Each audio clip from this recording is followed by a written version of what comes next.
Bonjour, je suis Béatrice Boquet, je travaille au Centre de référence des maladies rares à l'hôpital de Montpellier. Ce centre est dirigé par le professeur Isabelle Meunier.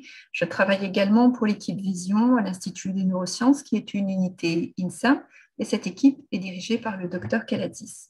Je travaille plus spécifiquement sur les rétines pigmentaires. Ce sont des maladies génétiques qui touchent les photorécepteurs et l'épithélium pigmentaire rétinien. Il existe deux types de photorécepteurs dans la rétine dont le rôle est de capter la lumière. Ce sont les bâtonnets et les cônes. Selon le défaut de ces cellules, l'atteinte chez le patient sera périphérique dans le cas de la perte des bâtonnets ou centrale dans le cas de la perte des cônes. Ces maladies sont dues à des mutations de l'ADN. Ce sont des altérations dans des gènes qui sont importants pour le fonctionnement des photorécepteurs. Environ une centaine de gènes sont connus pour donner les rétines pigmentaires qui se transmettent selon les trois modes principaux, autosomique récessif, autosomique dominant et l'IALX. Certains gènes peuvent se transmettre selon les deux modes, autosomique dominant et récessif.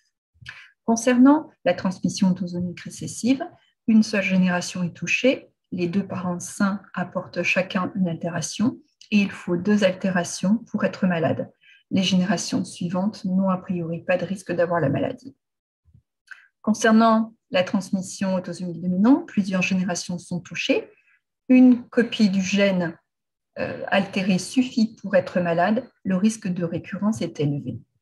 Concernant la transmission IALX, elle se transmet par voie maternelle. Les garçons sont touchés et transmettent la mutation uniquement à leurs filles. Le diagnostic génétique des rétines pigmentaires est toujours important à réaliser en vue des futures thérapies, mais également pour connaître le risque de récurrence dans la famille dans le cadre d'un conseil génétique.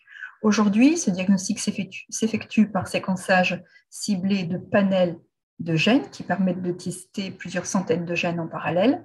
Mais malgré cette technologie avancée, ces panels de gènes n'apportent pas une réponse positive chez tous les patients, mais pour environ 75% des cas. Nous avons ainsi 25% des patients pour lesquels une analyse plus poussée doit être faite.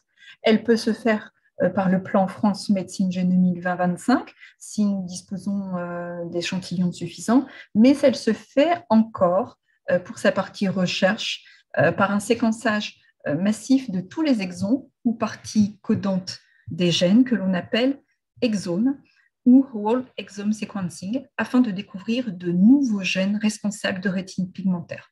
C'est ce que nous avons fait à Montpellier afin de comprendre pourquoi nos patients développaient une rétine pigmentaire de transmission autosomique dominante. Cette famille, par exemple, avec une atteinte sévère et centrale, a été précédemment criblée par un panel large de gènes de dystrophie rétinienne sans pour autant obtenir de résultats. Nous avons donc réalisé avec notre collègue Anne-Françoise Roux un séquençage massif de l'exome, ce qui nous a permis d'identifier un gène candidat intervenant dans la régulation de la transcription, donc de la lecture d'un certain nombre de gènes.